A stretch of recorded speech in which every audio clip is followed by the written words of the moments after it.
Blood dripped from his lips as he whispered, voice trembling like glass. "Don't let me die, please." Maya froze. The black nurse from Atlanta, hands slick with blood, realizing the man she was saving was the same mafia heir who had ordered her brother burned alive. Now he was begging her for mercy. A week later, that same man would kiss her hand in public, and the city would call her a traitor.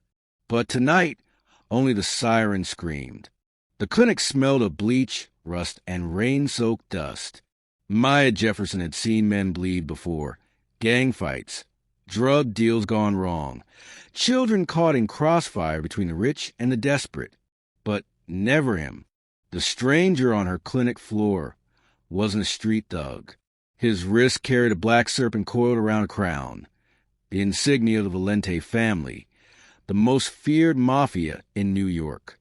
And now, that serpent was whispering her name. Mim More, his voice cracked, laced with an accent that didn't belong to her world. "You saved me." She wanted to say nothing, to call the cops, to let the blood do what justice never could.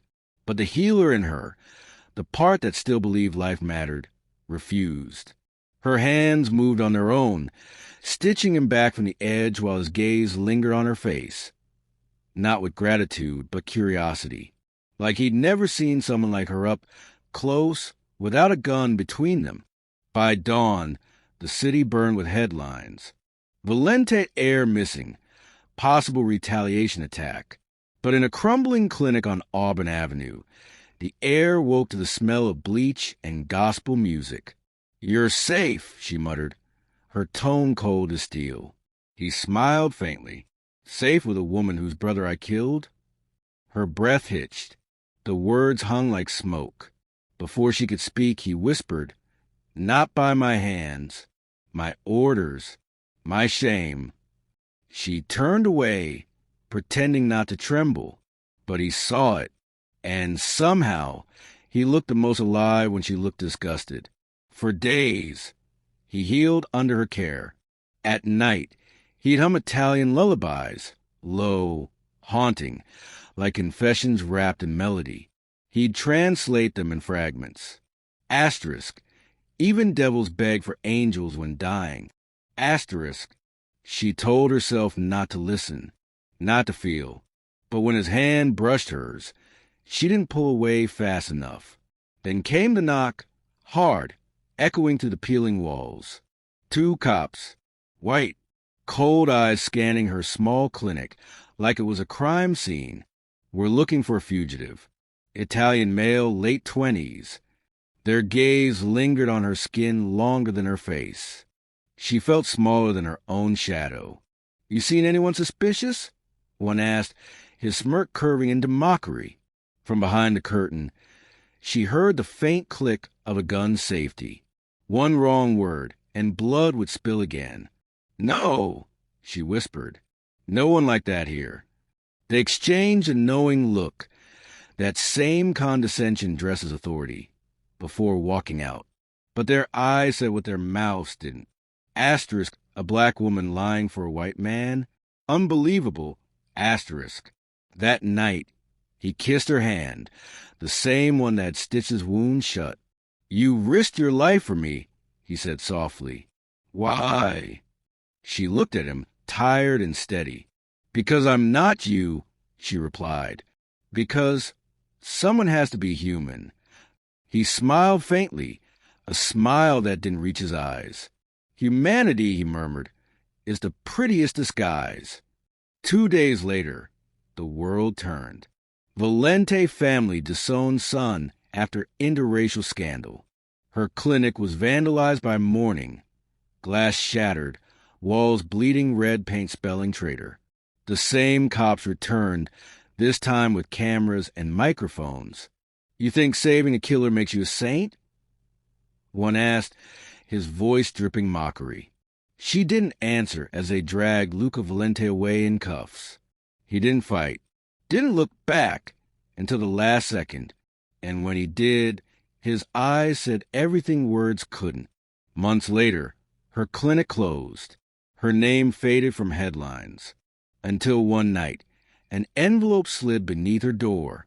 Inside, a photo. Luca, standing on courthouse steps free. On the back, his handwriting read, "They call me a criminal for loving you. But the truth? You were the only one who ever saw me bleed." Asterisk. She burned the letter before dawn, watching the flames erase his words. But as the smoke curled upward, she whispered, not in anger, not in love, but something darker.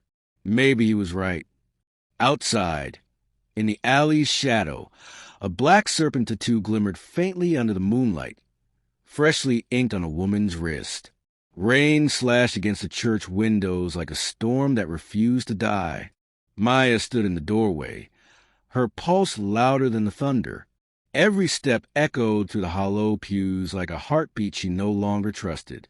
She could hear him, that voice low, foreign, dangerous, drifting through the dark. "You shouldn't have come," he said, his accent slicing through the silence. "They'll kill us both." She stepped forward anyway. "Then let's make it worth dying for."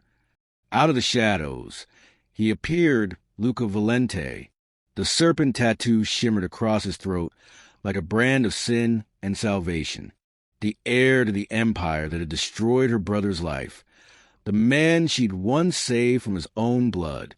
Now he looked torn between guilt and madness, his gun hanging loose in his hand. Like even he wasn't sure which side it belonged to. "You think love changes the world?" he asked quietly. "It just changes who bleeds first." She flinched, not from fear, but from the weight of truth. Her voice trembled, yet it carried steel. "You talk about blood," she said. "I've been cleaning yours off my floor for weeks." Lightning exploded to the stained glass, painting them in red and gold. And in that flash, she saw them, men behind him, 4 or 5, dressed in dark suits, eyes like winter. "You told them," she whispered, heartbreak threading through her voice. He looked away, pain flickering across his face. "I told them nothing. They followed me. They never stopped following me." The air thickened with gun oil and rain. Somewhere between the storm and the silence, she realized, it wasn't him they were here to kill. It was her. The first shot cracked like divine judgment. He spun, grabbed her, pulled her down as bullets shattered the glass above them. Shards rained like falling prayers. "Run!" he shouted, but she didn't move. She reached for his gun. "I'm tired of running." The men closed in, their faces half-lit, half-shadow. Police uniforms beneath their coats. The same cops who had raided her clinic. The same men who had smiled when they called her a liar. "Put it down, Miss Jefferson," one barked, voice sharp with mock authority. "You're under arrest for aiding a fugitive." Luca rose, stepping between her and their guns. "No," he said, voice trembling with something that almost sounded human. "She saved me. She saved all of you." The cop laughed. "That's not what the news says." A second shot split the air.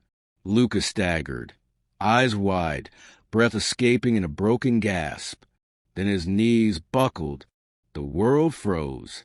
Maya dropped beside him, her hands pressing against his chest, blood spilling between her fingers like molten grief.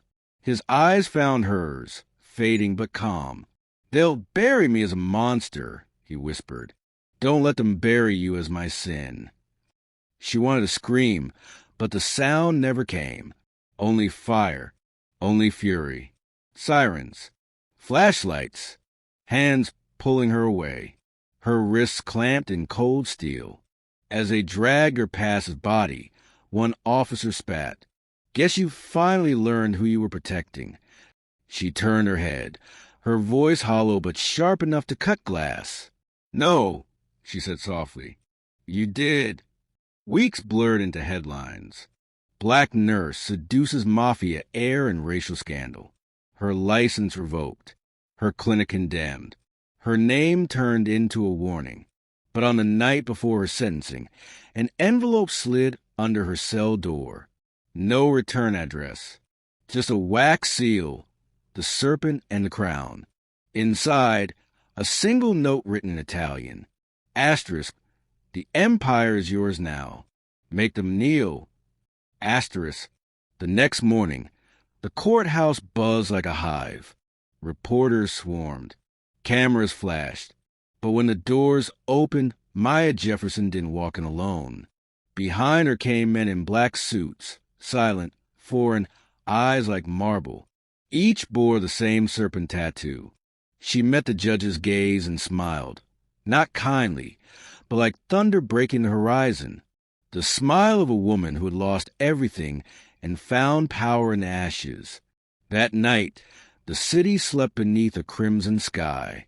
Maya walked barefoot down the courthouse steps. Blood dried on her cuffs, the marble behind her glowing like tombstones of justice and mercy.